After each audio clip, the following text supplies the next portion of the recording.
Hello అండి. అందరు ఎలా ఉన్నారు? ఇవాళ మేము హంపీకొచ్చాము. ఇక్కడ శ్రీకృష్ణదేవరాయలు పరిపాలించారు. శ్రీకృష్ణదేవరాయల కాలంలో హంపి విజయనగర రాజ్యానికి రాజధానిగా ఉన్నింది. మేమైతే ఈ టెంపుల్ నుండి స్టార్ట్ చేసాము ఫస్టు. ఇక్కడ కనిపించేదంతా శ్రీకృష్ణదేవరాయల కాలంలో ఇది మార్కెట్టు. ఇక్కడ బంగారు నాణాలు, వెండి నాణాలు, వజ్రాలు, వైడూర్యాలు కుప్పలుగా పోసి అమ్మేవాళ్ళంట. అక్కడ అమ్మిన డబ్బంతా తీసుకొచ్చి ఈ హుండీలో వేసేవారు. ఇక్కడ అటు సైడ్ ఇటు సైడ్ 2 కనిపిస్తున్నాయి కదా, అక్కడ ఏనుగులు కాళ్ళు పెడితేనే ఇది ఓపెన్ అవుతుందంట. ఎందుకంటే ఇక్కడ దొంగలు దోచుకోకుండా ఇలా ఏనుగులు కాళ్ళు పెట్టించి ఓపెన్ చేయించేటోళ్ళు. అయితే మేము గుడి లోపలికి వచ్చేసాము. ఇక్కడ చూడండి, ఇది గుడి మొత్తం స్తంభాలతో కూడుకొని ఉంది. ఈ స్తంభాల మీద మొత్తం శిల్పాలు ఉన్నాయి. ఇక్కడ చూడండి, ఇక్కడ మొత్తం ధ్వంసమై ఉన్నాయి ఈ శిల్పాలు. ఎందుకంటే బ్రిటిష్ వాళ్ళు అప్పట్లో మన తెలుగు టెంపుల్స్లో ఏదైనా బంగారం, వజ్రాలు అన్నీ దొరుకుతాయని చెప్పేసి ఇలా గుళ్ళ మీద పడి ధ్వంసం చేశారు మొత్తం. ఇక్కడ ఒక్కొక్క స్తంభానికి ఒక్కొక్క ప్రత్యేకత ఉంటుంది. స్తంభం మీద మొత్తం శిల్పాలు అన్నీ చెక్కబడ్డాయి. ఈ శిల్పాలకు కూడా ఒక్కొక్క శిల్పానికి ఒక్కొక్క ప్రత్యేకత ఉంది. అయితే ఆ ప్రత్యేకతలు ఏంటి అనేది మనకైతే తెలియదు. నేనైతే అక్కడ అడగలేదు, గైడ్ని అయితే మేము మాట్లాడుకోలేదు అక్కడ. మాకు వచ్చిన డ్రైవరే ఇక్కడ చెప్పారు. చూడండి, ఇక్కడ కనిపించేదంతా అక్కడ రాసులు పోసి అమ్మేవన్నీ ఇక్కడ తయారు చేసేవాళ్ళంట.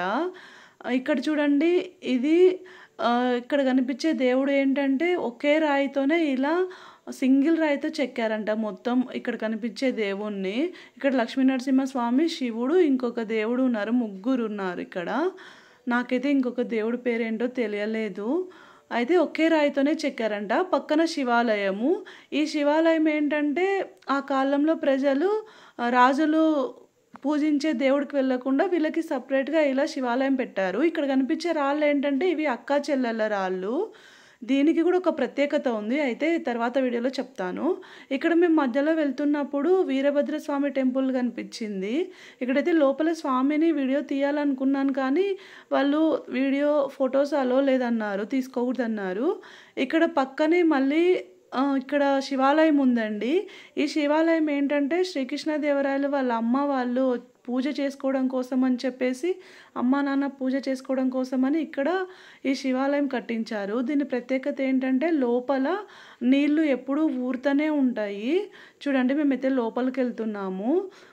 ఈ శివాలయంలో వాళ్ళమ్మ నాన్నకి వేడి లేకోకుండా చల్లగా ఉండాలని చెప్పేసి వాటరు ఇక్కడ పీకల దాకా వచ్చేలాగా ఈ టెంపుల్ని డిజైన్ చేయించారు అప్పట్లో.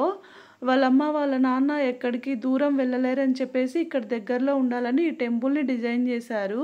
వాళ్ళు ఇక్కడికి వచ్చి ఈ శివునికి పూజ చేసుకునేటోళ్ళు. చూడండి, వాటర్ కూడా ఇక్కడ ఉండిపోయినాయి. అయితే వర్షపు నీళ్ళు కొన్ని ఉన్నాయి, ఇంకా కొన్ని ఊరిన వాటర్ కూడా ఉన్నాయి. ఏంటంటే మేము లోపలికి వెళ్ళలేదు, వాటర్ అంతా స్మెల్ వచ్చేస్తున్నాయి. ఇక్కడ క్లీనింగ్ ఏం లేదు. అయితే లోపల శివుడు అయితే లేడు, ఒక్క నంది మాత్రమే ఉన్నింది. మేమైతే చూసేసి ఎక్కువసేపు ఉండలేకపోయినాము అక్కడ. సరే, ఓకే, వీడియో నచ్చితే లైక్ చేయండి.